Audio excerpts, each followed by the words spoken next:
الحمد لله الذي أنزل على عبده الكتاب ولم يجعل له عوجا قيما لينذر بأسا شديدا من لدنه ويبشر المؤمنين الذين يعملون الصالحات أن لهم أجرا حسنا ماكثين فيه أبدا وينذر الذين قالوا اتخذ الله ولدا ما لهم به من علم ولا لآبائهم كبرت كلمة تخرج من أفواههم إن يقولون إلا كذبا فلعلك باخع نفسك على آثارهم إن لم يؤمنوا بهذا الحديث أسفا إنا جعلنا ما على الأرض زينة لها لنبلوهم أيهم أحسن عملا وإنا لجاعلون ما عليها صعيدا جرزا أم حسبت أن أصحاب الكهف والرقيم كانوا من آياتنا عجبا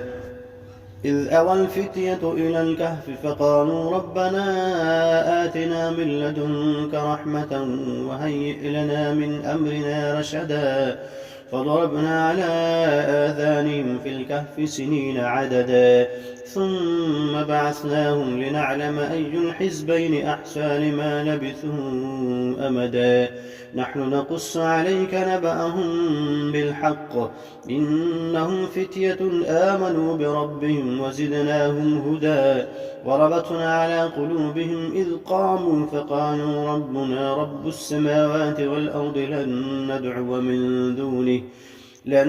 ندعو من دونه إلها لقد قلنا إذا شططا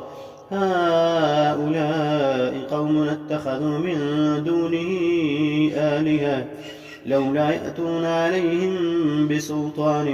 بين فمن أظلم ممن افترى على الله كذبا وإذ اعتزلتموهم وما يعبدون إلا الله فأووا إلى الكهف ينشر لكم ربكم من رحمته ويهيئ لكم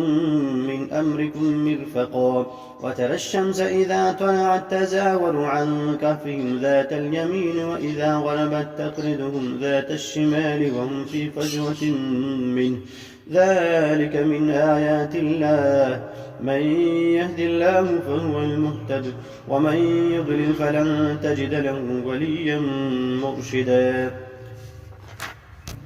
وتحسبهم أيقاظا وهم رقود ونقلبهم ذات اليمين وذات الشمال وكلبهم باسط ذراعيه بالوسيد لو اطلعت عليهم لوليت منهم فرارا ولملئت منهم رعبا وكذلك بعثناهم ليتساءلوا بينهم قال قائل منهم كم لبثتم قالوا لبثنا يوما أو بعض يوم قالوا ربكم أعلم بما لبثتم فابعثوا أحدكم بورقكم هذه إلى المدينة فلينظر أيها أزكى طعاما فليأتكم برزق منه وليتلطف فلا يشعرن بكم أحدا إنهم إن يظهروا عليكم يرجموكم أو يعيدوكم في ملتهم ولن تفلحوا إذا أبدا وكذلك أعثرنا عليهم ليعلموا أن وعد الله حق وأن الساعة لا ريب فيها إذ يتنازعون بينهم أمرهم فقال بنوا عليهم بنيانا ربهم أعلم بهم قال الذين غلبوا على أمرهم لنتخذن عليهم مسجدا سيقولون ثلاثة رابعهم كلبهم ويقولون خمسة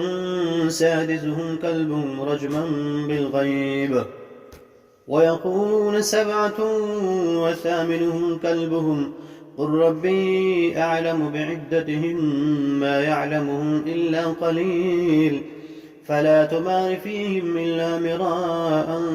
ظاهرا ولا تستفت فيهم منهم أحدا ولا تقولن لشيء إني فاعل ذلك غدا إلا أن يشاء الله واذكر ربك إذا نسيت وقل عسى أن يهديني ربي لأقرب من هذا رشدا ولبثوا في كهفهم 300 سنين وازدادوا 9 قل الله أعلم بما لبثوا له غيب السماوات والأرض أبصر به وأسمع ما لهم من دونه من ولي ولا يشرك في حكمه أحدا واتل ما أوحي إليك من كتاب ربك لا مبدل لكلماته ولن تجد من دونه ملتحدا